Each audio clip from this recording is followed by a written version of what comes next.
sharci ahaan ma diidi karo excuse ma leh mar haddii sharciga la ansixiyo sharciga waa soconaya waa qasbiye waa in la fuliyo wey wax yariikaadi taas waa mid wey ta kale waxa weeye gobolka banaadir waxa weeye wixiisa waa on board wey waa miiskay saaran yihiin mar kasta waa laga hadlaa dawladda way ka hadashaa sharci dejiyaasha way ka hadlaan constitutionka dadka hadda loo xilsaaray ee dibeegis way ka hadlaan laakiin hal arrin waxaan qabaa in laga daayo marka gobolka banaadir waxa laga sheegaayo in handadaad lagu daro waxooga yar waxaad moodaa inay tahay reer baadiinimo inay tahay in la yidhaahdo haddaan saas la yeelin cirkaa soo dumaaya ama haddaan saas la yeelin dhagax baan soo waxooga yar taas horta laga daayo saboolaayda ta kale waxa weeye midda kale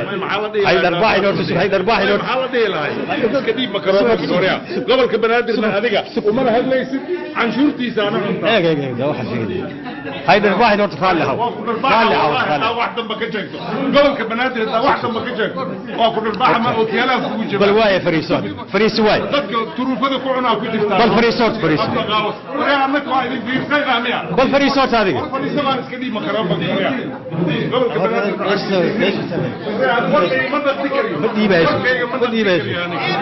warkayga ma naqdi karin hadaa warkayga naqdido maya ana kulama hadleen adiga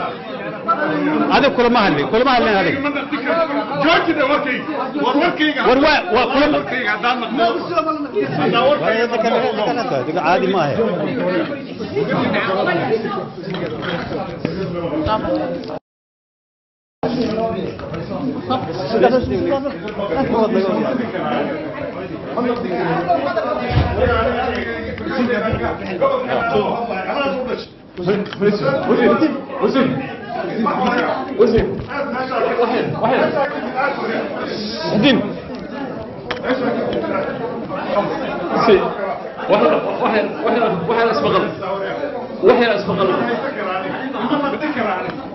waxaa fikradda maxkaam laakiin shirka mudulada ana muxaraba عديد شركة مدلولة أنا مراكب